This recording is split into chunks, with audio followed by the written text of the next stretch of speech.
वेळ 19 मार्च 2018 सकाळी 11:30च्या आसपास. स्थळ जोगेश्वरी मिल्लतनगर, अल अहद इमारत. मुजम्मिलचा फ्लॅट. नियत वेळेनुसार मानसी दीक्षित मुजम्मिलच्या फ्लॅटवर पोहोचली. 11 वाजतात मुजम्मिलची आई मैत्रिणीला भेटायला बाहेर पडल्या होत्या. घरात शांतता होती, पण ही शांतता वादळापूर्वीची होती. मानसीला वाटलं हा फोटोशूट तिच्या करिअरला एक नवीन दिशा देईल, पण तिला काय माहीत, इथे तिचं आयुष्य संपणार आहे. मानसी फ्लॅटमध्ये प्रवेश करते. मुजम्मिल एक साधा टी शर्ट आणि जीन्समध्ये आहे. तो हसून तिचं स्वागत करतो. सॉरी मुजम्मिल, थोडा उशीर झाला. बरं, कुठे आहे सेटअप? मला लवकर काम संपवायचं आहे. मानसी, अगं बस ना, थोडी कॉफी घे, सेटअपबद्दल बोलू आपण.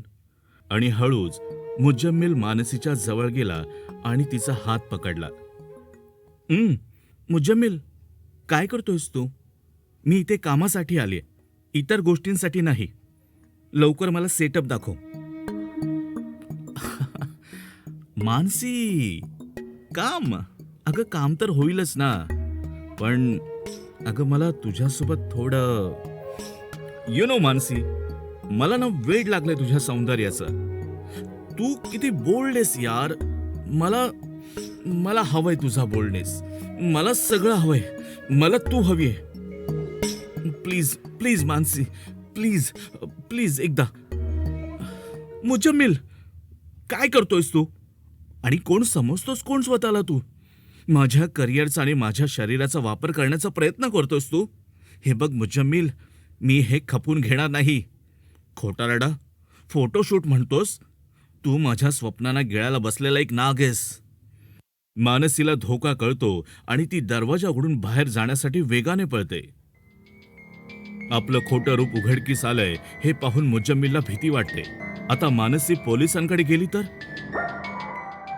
जेल, हातकडी, श्रीमंत घराण्यांचा मुलगा आणि हे अपमानजनक गुन्हे, त्याला क्षणार्धात हे सगळं थांबवायचं होतं. मानसी दरवाजाजवळ पोहोचताच मुजम्मिलने जवळ पडलेला एक स्टूल पूर्ण ताकदीने उचलला आणि मानसीच्या डोक्यावर जोरदार प्रहार केला. मानसी जोरात किंचाळली आणि तिच्या डोक्यातून रक्त वाहू लागलं. ती बेशुद्ध होऊन फरशीवर कोसळून पडली.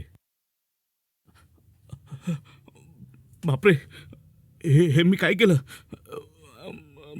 मानसी, मानसी, मानसी, मानसी. तो तिच्या तोंडावर पाणी मारतो आणि हळूहळू तिला शुद्ध येऊ लागते. जेव्हा मानसीला शुद्ध येऊ लागते तेव्हा मुजम्मिलच्या मनात पुन्हा वाईट विचार आणि स्वतःला वाचवण्याची तीव्र भावना येते.